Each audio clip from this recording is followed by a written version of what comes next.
Ukraine back in 2014. Some of the capabilities in today's $800 million drawdown package include 155 millimeter artillery rounds, including dual-purpose improved conventional munitions, or DPICMs, and 105 millimeter artillery rounds. Additional munitions for Patriot air defense systems and ammunition for high-mobility artillery rocket systems, or HIMARS. Additional Bradley infantry fighting vehicles, additional Stryker armored personnel carriers, precision aerial munitions, demolition munitions and systems for obstacle clearing, and various spare parts and operational sustainment equipment. With this announcement, we will be able to provide Ukraine with hundreds of thousands of additional artillery ammunition immediately.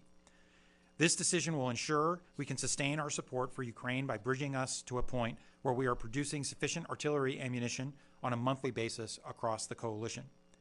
We recognize the complexities here, which is why I want to quickly provide a few additional pieces of information on DPICM. First, Russia has been using cluster munitions indiscriminately since the start of this war in order to attack Ukraine. By contrast, Ukraine is seeking DPICM rounds in order to defend its own sovereign territory. Second, compared to Russian cluster munitions, the DPICM rounds we will provide Ukraine have an extremely low failure or dud rate. The DPICM ammunition we are delivering to Ukraine will consist only of those with a dud rate less than 2.35%.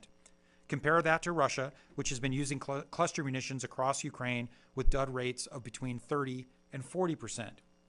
During the first year of the conflict alone, Russia fired cluster munitions deployed from a range of weapon systems have likely expended tens of millions of submunitions or bomblets across Ukraine. Third, we're working with Ukraine to minimize the risks associated with the decision. The Ukrainian government has offered us assurances in writing on the responsible use of DPICMs, including that they will not use the rounds in civilian-populated urban environments, and that they will record where they use these rounds, which will simplify later demining efforts. Ukraine also has committed to post-conflict demining efforts to mitigate any potential harm to civilians. The United States has already invested more than $95 million in Ukraine's demining activities, and we will provide more support to help Ukraine mitigate the impacts of cluster munition use by both sides in this conflict. And fourth, and this is critical, by providing Ukraine with DPICM artillery ammunition, we will ensure that the Ukrainian military has sufficient artillery ammunition for many months to come. In this period, the United States, our allies and partners, will continue to ramp up our defense industrial bases to support Ukraine. For the past year and a half, President Biden has been clear that we will support Ukraine for as long as it takes. I want to commend the tireless efforts of the Department, our allies, and our partners in delivering this historically unprecedented level of security assistance. Throughout the Kremlin's vicious war of choice, the Ukrainian forces have effectively leveraged assistance and shown outstanding bravery and skill. Ukraine's fight is a marathon, not a sprint. So we will continue to provide Ukraine with the urgent capabilities that it needs to meet the moment, as well as what it needs to keep itself secure for the long term from Russian aggression. Finally, on a personal note, as I enter my last week as Undersecretary of Defense for Policy, I want to thank the hundreds of patriots and professionals across OSD policy. I believe they are the finest national security organization in the business for all that they have done to support Ukraine, strengthen our alliances and partnerships around the world, and work tirelessly every day alongside our military and interagency colleagues to keep America safe. And with that, I'll pass the mic back to Dave and look forward to your questions. Okay, thanks, sir. We'll go first to Tarka, AP. Hi, sir. Thank you very much for doing this. A couple of questions. If you could talk about the dud rate. There seems to be some questions about how the U.S. knows that its own munitions that will be provided will have such a low dud rate, and how have you been able to assure allies that these munitions won't cause excessive civilian harm? And then secondly, is the primary reason that the cluster munitions are being used now because there is so much strain on the 155 millimeter pile? Yeah, those are important questions. So look, we're aware of reporting, and I've seen some things in the press over the last 24 hours, that references various DoD studies which analyze the dud rates of older versions of DPICMs. There are lots of different variants. I think as we talked about, the Russians are, a cluster munition is not a cluster munition. There are big differences between them. Many of those studies that have been referenced, at least the ones that I've seen in the press, were based on testing completed in the 1980s and many of the DPICMs of those variants have since been demilitarized. We're not providing those variants of DPICMs to Ukraine. Instead, we'll be providing our most modern DPICMs with dud rates assessed to be under 2.35%, demonstrated through 5 comprehensive tests conducted by the Department of Defense between 1998 and 2020. So we're confident in those numbers. I will also say how they're used matters. And that's one of the reasons why, as we deliberated on this, and look, this was a decision that took us a while to come to. And all the concerns that people have raised, the humanitarian concerns, what the reaction of allies and partners would be, what the reaction would be on the Hill, all of these things were debated and adjudicated within the interagency. But one of the things, in addition to the fact that we weren't providing cluster munitions above the dud rate that I talked about, was the assurances that we got from the Ukrainian side on this. We've gotten these assurances in writing. The Secretary had an opportunity to discuss this with Minister Reznikov yesterday, and he reiterated those assurances. And as I said in my opening, those assurances are essentially that they would not use DPICM in urban areas that are populated by civilians, and that there would be a careful accounting of where they use these weapons. That's going to matter for future demining efforts. I should also say, while none of us should minimize this issue, this is an issue the Ukrainians are going to have to grapple with regardless. If we had never made a decision on DPICM, the Ukrainians would be demining. It's going to be a generational effort because of the amount of landmines, anti-personnel, anti-tank mines, cluster munitions that the Russians have been using. So this is an issue we have to tackle regardless. We're committed to helping the Ukrainians do that. You asked about the primary reason. I would really point to 2 reasons. One is the urgency of the moment, which is that the Ukrainians are in the midst of their counteroffensive. It's been hard sledding because the Russians had 6 months to dig in. And so those defensive belts that the Russians have put in place in the east and the south are hard. They'd be hard for any military to punch through.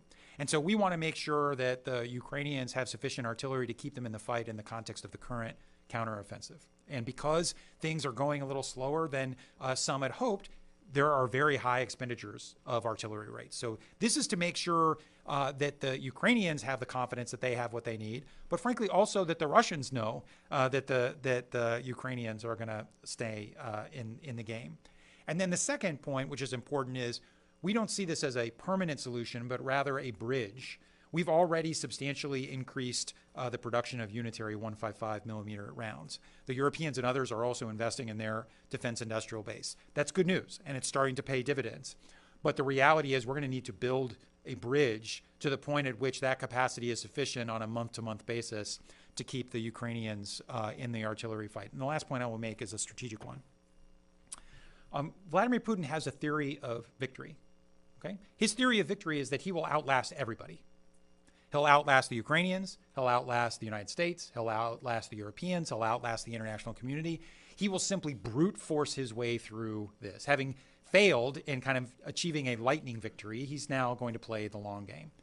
That's why President Biden has been clear that we're going to be with Ukraine as long as it takes, and why we are signaling that we will continue to provide Ukraine with the capabilities that will keep them in the fight. And look, I'm as concerned about the humanitarian circumstance as anybody. But the worst thing for civilians in Ukraine is for Russia to win the war. And so it's important that they don't. Let's go, Liz Fox. Thank you. Thanks for doing this. When will these munitions make it into Ukraine? And can you talk specifically about what the strengths are of using these cluster munitions? And are they going to be as effective as the ones Russia has been using? Well, I mean, I don't know. I don't want to draw comparisons between what they're using. They're apples and oranges. It's the point that I made before. A cluster munition is not a cluster munition. These are much more efficient weapons because they have much lower dud rates. So the bad news about 30 to 40% dud rates is that it creates a lot of unexploded ordnance. It also means it's not generating the effects that they want either. So what you want is for these weapons to generate the effects that they were designed for. And in this context, I think they will help in some of these security belts that the Ukrainians are pushing against some of the dug-in formations that the Russians have. I think they will also be useful for troop concentrations and concentrations of armored vehicles and lighter-skinned vehicles. So they'll have utility. I think it's important that they have a mix of capabilities. It's not no one capability is a silver bullet. So they have unitary 155 high explosive rounds. They have the Excalibur rounds, which are GPS guided. They obviously have the rocket systems that we have transferred to them in the form of Gimler. So it's really no one thing is going to make a difference, but I think this gives them an extra arrow in their quiver. On the timing, I'm going to be a little circumspect for operational security reasons. We have been pretty cautious about talking about specific timelines. The one thing I will say is they will deliver in a time frame that is relevant for the counteroffensive. Great. Let's go Tony Bloomberg. I had a couple questions. Has the United States ever used the DPICM in combat? I don't think they have. So how robust are our inventories? And why was these in U.S. inventory anyway? Were these used to plan for a North Korea invasion kind of scenario? Yeah, I'll have to get back to you on previous uses. My understanding is there were uses of DPICM back, but it may go back to the Gulf War, but I may have that wrong. So let's get back to you on that. I will say they're in our inventories because there are a range of contingency plans where this could be useful. But this is also an area where our inventories are quite large, and we are not concerned that in the quantities we would transfer to the Ukrainians that it would have a meaningful impact on our readiness for other contingencies. If I'm a Ukrainian squad or platoon leader and I'm going into areas where these things have been fired into the counteroffensive, how concerned should I be that my troops may fall into these things and get blown apart themselves? I mean, frankly, I think the graver concern is that they wander into a Russian minefield. Or areas where the Russians have expended weapons with a much higher dud rate. I think that this is a reason, though, they were only transferring DPICM with a very low dud rate. There are variants with higher dud rates that we're not transferring. And B, why it will be important for the Ukrainians to keep track of where they're firing these things, both for immediate force protection reasons and over the medium to longer term for demining operations in kind of post-occupation, post-liberation parts of Ukraine. Okay, we're going to go out to the line. Michael Gordon, Wall Street Journal. Thank you for Dr. Kahl. Sir, you said that the Russians have used tens of millions of submunitions in Ukraine. I have two questions. Since you've described this as a bridge, how many submunitions is the U.S. now planning to provide to Ukraine, say on a month-to-month basis, given is a bridge? Are you going to be providing millions or hundreds of thousands? How many are you providing? And since the U.S. has been so critical of the Russian employment of cluster munitions, are there any additional steps that you can identify to mitigate the risk to civilians beyond the assurances from the Ukrainians? Is there going to be special training? Is the U.S. going to monitor the dud rates on the battlefield and oversee the areas where they're employed? Are there some specific additional steps the U.S. will take to reduce the risk to civilians? Thanks, Michael. So I'm not going to go into specific numbers. I will say in my opening statement, I mentioned hundreds of thousands. We have hundreds of thousands of these rounds available below the dud rate threshold that I mentioned, but I'm not going to tip our hand to the Russians about knowing what's coming and what volume when. I will say we're confident that with this inflow of DPICM in combination with the unitary 155 rounds we continue to provide, that the Ukrainians will be able to sustain the artillery fight for the foreseeable future, which I said is not only important in the moment for the counteroffensive, but to signal to Vladimir Putin that he can't just outlast the Ukrainians. Look, I think we have been critical of the Russian use of this, but in large part for two reasons. One, because the Russians have been indiscriminate in their use of all kinds of weapons. They, even their so-called precision guided munitions, fly into apartment buildings and hit schools. And they've been indiscriminate in the usage of cluster munitions as well. They're also using weapons that are much older, with much higher dud rate, and thus much higher risk of collateral damage, even when they're not used indiscriminately. So as I said before, I think this is kind of an apples to oranges comparison. Beyond the assurances, which I think we should take meaningfully. I mean, in the past, when we have asked the Ukrainians to offer us explicit assurances, they've stuck by those assurances. So I think we should give the Ukrainians the benefit of the doubt. We will, of course, be watching how the Ukrainians use these systems. They will be reporting their usage back to us. And so we can always make judgments later if we feel like those assurances are not being met. But I'm confident that the Ukrainians will be true to their word. I'll also say that, like with every system that we provide the Ukrainians, there will be not just training, but kind of coaching and mentoring associated with this. And I think one of the reasons why the Ukrainians have been so effective in employing the artillery they have had, regardless of system, is that they've received some coaching and mentoring from the United States about the best employment of that. And so we'll continue to do that. So one more online. We'll go to Lee Sangmin of Radio Free Asia.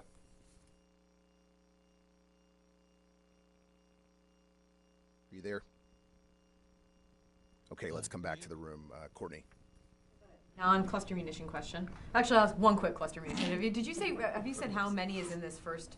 So I'm not going to go into specific numbers. We talked about hundreds of thousands of munitions, but I'm not going to. But that's U.S. stockpiles, hundreds of thousands, right? But I'm not going to talk about how much in each tranche. All I'm going to say is we have hundreds of thousands that are available at this dud rate, and that we believe the numbers and our ability to flow them into Ukraine will be sufficient to keep them not only in the current fight, but to build this bridge to increased capacity on the 155 unitary rounds. Each tranche, that means you're going to have more tranches. This isn't just a one-time delivery then, I guess, too, right? That's very. I don't want to prejudge decisions that haven't been made, since at the end of the day, these are decisions the President of the the Secretary recommends to the President signs off on. I will just say this, we have the capacity to continue to flow additional rounds forward, and if we were to do so, we have sufficient quantities to be able to do the things I said. Since we have you here, I'm wondering if you can talk a little bit about these recent interactions with the Iranian Navy. And just give us a sense. It seems as if there's been like a small uptick, at least this week, in these incidents. If you have any sense of why now, why Iran is doing this, actions like this tend to be a response to something. Yeah. And what the message could be from Iran to this? Well, first of all, it's not completely clear. And frankly, it's not a very effective message to essentially engage in piracy on the high seas and shoot at unarmed civilian maritime craft. I think as you're all tracking, essentially there were two incidents in the past few days that occurred within a few hours of each other. The first incident was a case in which an Iranian vessel approached the Marshall Islands flagged oil tanker, the TRF Moss, in the Gulf of Oman. The Iranian vessel departed the scene when the U.S. Navy guided missile destroyer USS McFall arrived. And then there was a second incident 3 hours later where an Iranian vessel closed within 1 mile and fired multiple long bursts from small arms and crew-served weapons. And the Navy received a distress call from the Bahamian-flagged oil tanker Richmond Voyager, and the USS McFall responded again. Why the Iranians are doing this at this moment is not at all clear to us. I think it's a better question left to them. But it's got the highest attention of the department. I'll just say as a personal anecdote, I don't know if any of you were here on the 4th of July for the fireworks display. It's a cool place to watch the fireworks. But as the 9:30, as the crescendo of fireworks was occurring over the mall, I got a call on my cell phone. I was out on the lawn with my kids, and it was SecDef Cable saying that the Secretary wanted to convene a secure call with his senior leadership team to discuss these issues because the second incident was ongoing. And so for 45 minutes, we were on the phone, the Secretary, the Chairman, General Kurilla, our NAVCENT commander, working through what were the Iranians doing, where were our assets, what was the ship's captain requesting us to do, what were we advising them to do. The McFall was steaming in that direction. The captain was advised by NAVCENT to redirect to enter Omani territorial waters. And the combination of all of those decisions appears to have warned the Iranians off. So even after taking some pot shots at the Richmond Voyager, we were successful in the Iranians leaving the area right before the McFall showed up. I mentioned that to say that just like this has the highest attention of the department, we're going to, we have, I think General Kurilla has done a good job of moving around the assets he already has at his disposal to thicken our ability to respond to incidents like this, and I think the proof is in the other night. I think we continue to work with our allies and partners, especially in the IMSC, which is the International Maritime Security Construct, which some of you have probably been out to Fifth Fleet. It runs out of Bahrain. I know you have, Courtney. And so we'll continue to work with our allies and partners, not just in the region, but around the world, like the UK, to try to thicken that out. Because whatever the Iranians are trying to do here, I don't think we should assume it'll be the last time they try. Let's go to the back room. Fadi, Al Jazeera. Thank you, Dave. Thank you, Dr. Kahl. I have two quick questions on the cluster munition and one on Russia. On the cluster munition, you mentioned 5 studies since 1998 until 2020 that prove you have in your stockpile that rate lower than 2.35. Is the department willing to make these studies available so experts can verify the accuracy of the data? Second one, in terms of providing cluster munition, is this administration breaking the law passed by the Congress that prohibits the transfer of cluster munition that is with the level above 1%? And finally, on Russia, we've seen 2 incidents lately in Syria where Russian aircraft, according to the Pentagon, harassed U.S. drones. Before that, we saw something happening similarly in the Black Sea. Are you concerned that Russia is kind of normalizing this behavior, and is the DoD willing to take any actions to prevent Russia from continuing this type of behavior? Thank you. Sure. So a bunch of things there on the tests itself. I think at this juncture, because the tests themselves are classified, we won't be releasing them. But we'll take that question back. Presently, those tests, those reports are classified. I can say this: we have high confidence in those numbers based on 5 consecutive tests. I also have high confidence that they will be far more efficient and discriminate than the cluster munitions that the Russians are using. And I think the Ukrainian assurances on top of that give me added confidence in that. I'll also say that it's not a good thing for civilians in Ukraine or the humanitarian situation in Ukraine for Ukraine's counteroffensive to be unsuccessful or for the Russians to be more successful. That seems like a recipe for more humanitarian suffering. So to the degree that there's a utilitarian calculus in this, I think it's worth thinking that through. And I think that's ultimately why, even though this is a decision that the administration deliberated on and that the president thought very carefully about, there was no disagreement among the president's principal advisors on whether we should provide this system. And that includes across the departments, not just the Department of Defense. Are we breaking the law? We are not breaking the law. I would say, first of all, the prohibition against exporting above 1%, these munitions are pretty close to 1%, but they're not at the 1% level. But the president does have the authority to waive that requirement on national security grounds, and that's what he has done in this instance. There's no dispute that he has that authority. It's in law. But we also didn't make this as a unilateral decision. We've been having conversations with, informal conversations for weeks with the Hill. I'm sure many of you have had your own conversations with members on both sides of the aisle on the Hill. This is obviously a capability that the Ukrainians have been asking for a while, and we continued those consultations with the Hill and escalated them as we got closer to this decision. So doesn't mean everybody in Congress will agree, but I think everybody will agree that it was within the right of the president to do this. On the Syrian, on the Russian activities in Syria, yeah, I mean, I think we've seen activities by the Russians Air Force to encroach on kind of the informal arrangements we have with them about deconflicting airspace. I will say that it does concern us, and I do think what we don't want to be is in a situation where they are normalizing behavior where there can be an incident. It would be, I think, significant if there was an incident involving an uncrewed system. It would be even more significant if it involved piloted aircraft. So we will continue to highlight when the Russians engage in reckless, unprofessional behavior in the skies. We will highlight for the world so that when and if an incident happens, people will know who's at fault here. And we hope to dissuade the Russians from continuing this pattern of behavior because, incidents and accidents, if they occur, can spin out of control. That's not in our interest, but it's also not in Russia's interest. So we'll continue to make that point to them. Okay, we're going to go out for one more. Eric Schmidt, New York Times.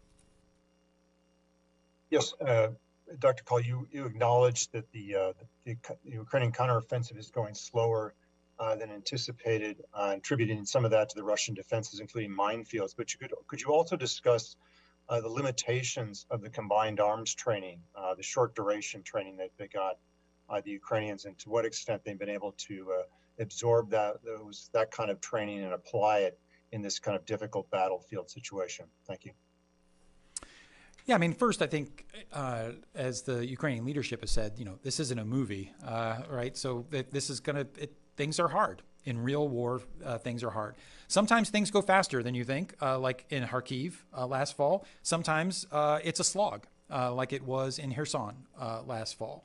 I think when you're talking about eastern and southern Ukraine, the Russians have had, during the winter, neither side was standing still, right? The Ukrainians, with our assistance and the assistance of the allies and partners, were building this mountain of steel for the counteroffensive. The Russians were digging in, laying minefields, anti-tank obstacles and barriers, trench lines.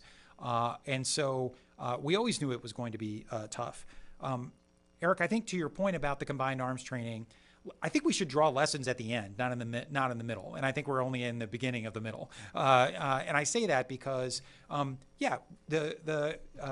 number of brigades went through training in Germany and elsewhere by the United States and our allies to get them ready for this fight. It was truncated relative to, what a U.S. Army unit might go through. But I think the Ukrainians have regularly proved that they can kind of step on the accelerator pedal and be pretty proficient. It does, of course, it pushes them out of their comfort zone a little bit because this, has them employing fire and maneuver in a way that's more familiar to NATO forces than kind of forces that have a Soviet legacy and Soviet doctrine behind them. So it is, requiring them to fight in different ways. But I will say this: I am not particularly. It is slower than we had hoped. Again, Ukrainian officials have said as much. But the Ukrainians have a lot of combat power left. And in fact, the majority of their combat power for this fight has not been brought to bear. And so what you're seeing across the east and the south is the Ukrainians deliberately and understandably deliberately probing for weak spots. And I think the real test will be when they identify weak spots or create weak spots and generate a breach, how rapidly they're able to exploit that with the combat power that they have in reserve, and how rapidly the Russians will be able to respond. And Eric, I don't know the answers to either of those questions because we're not at the point in the battle yet. Okay, we're going to come back in the room for two more. Phil?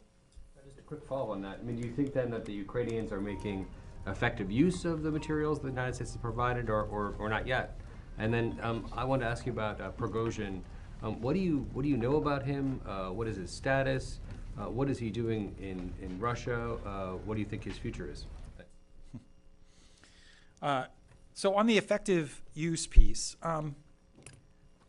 look, this stuff is hard, and especially if you're encountering it and using techniques, procedures, and capabilities that you're not familiar with. I think the Ukrainians are doing their best. I think they are determined to liberate these areas from Russian occupation. I think the Russians probably were more successful in digging in more deeply than perhaps was fully appreciated. No plan survives first contact with the enemy. So they are moving deliberately against the threat that's there. I would return to the point that I made. I think that it's too early to judge how the counteroffensive is going one way or the other because we're at the beginning of the middle. They are still probing Russian lines and Russian areas for weak spots, and the real test will be when they identify those, how rapidly they are able to exploit those weak spots. And we will continue to offer our advice where it's useful, but at the end of the day, these are Ukrainian choices because after all, it's their lives that are on the line. It's their territory that's on the line. So we can provide coaching, advice, mentoring, but at the end of the day, they're going to make the decisions that they believe is right. Prigozhin, where he is, what he's up to, I have no idea. And I really don't want to speculate. I see the same things that you see. It's clear that the Russian state is trying to systematically dismantle his empire and put piece parts in different places. What the ultimate end game Putin has for Prigozhin and the remnants of Wagner, I think, is still to be determined. But I just don't want to speculate about, is he in Belarus? Is he in St. Petersburg or Moscow or somewhere else? I don't know where he is. Let's close with Jim Guermone. Sir, thanks for doing this. And as this is our last chance to get you, at least in this position at this time, I'd like to broaden it a little bit. President Biden, Secretary Austin, Secretary Blinken, many others say that the U.S. asymmetric advantage is its network of allies, partners, and friends. Yet there are many Americans who really believe that the United States should go it alone. And given your experience, not only this time, but in your previous stints with the other administrations and here at the Pentagon, what do you tell people like that? And what do you tell them that allies and partners bring to the collective defense? Yeah, it's a great question. And look, I think we've tried as an administration to test a proposition, right? I don't think it's a partisan point to say that, there were at least some in the previous administration that didn't value our allies and partners in quite the way that we do. And they're at the center. They're at the center of our national security strategy. They're at the center of our national defense strategy. We do use these, fancy jargons like asymmetric advantage and network of allies and partners. But what it really adds up to, and I think, the average person in a bar can understand, is international relations is a team sport. That the United States is the most powerful country in the world. We're the most powerful country in the history of the world. We have the best military in the world. We have the best military in the history of the world. As powerful as we are, as capable as our military is, there is no problem that comes across my desk where I say, what would make this easier if we had to do this all by ourselves, right? It's just like you don't play basketball. Even if you're Michael Jordan, you like to have 4 other Bulls with you on the court. Sorry, that's a really old reference but I'm 52. So you got me at least. It's a team sport. And, you can make that and people can get it, but the proof is in the pudding. And that is, look, we are, how are we contending with the greatest threat to the geopolitical order since the end of the Cold War, maybe since the end of the Second World War, by building a team.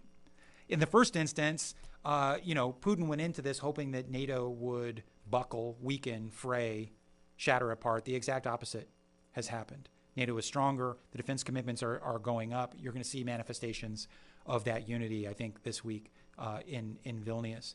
Our efforts to deter attacks on the United States and our allies have been bolstered not only by what we're doing in Ukraine, but what we've done to strengthen the NATO alliance. That makes America safer. That's not charity to Europe. That makes us safer from the threat that Russia poses, but also the world that Russia's model of aggression would impose on the rest of us. And then you look in the Indo-Pacific, and there's a lot of focus in our strategy documents on China as the pacing challenge. That's what we call it in the National Defense Strategy, or our most consequential strategic competitor. We're not going to win that competition on our own. Now, we have to make investments in ourselves, which we are. That's why we've made investments in the CHIPS and Science Act and the infrastructure bill. It's why we are making massive investments in defense modernization, and why there's bipartisan consensus around all of that. But we are not going to best China in this competition alone. We need to get our team together, which is why I'm extraordinarily proud of what this administration has accomplished, what this president, what this secretary has accomplished, frankly, what my team has helped to accomplish in things like AUKUS, or the posture changes in Australia, or the historic posture changes in Japan, or the historic posture changes in the Philippines, or the deepening of our alliance with the ROK on display during the recent state visit, or the strategic opportunity of a lifetime we have with India on display during the most recent India state visit by Prime Minister Modi. We are putting real points on the board because we are leaning in to our existing alliances and building out our partnerships. And if we are going to win the rest of the 21st century, that's how we are going to win alongside our teammates. Dr. Kahl, thank you very much. Ladies and gentlemen, thanks for attending today.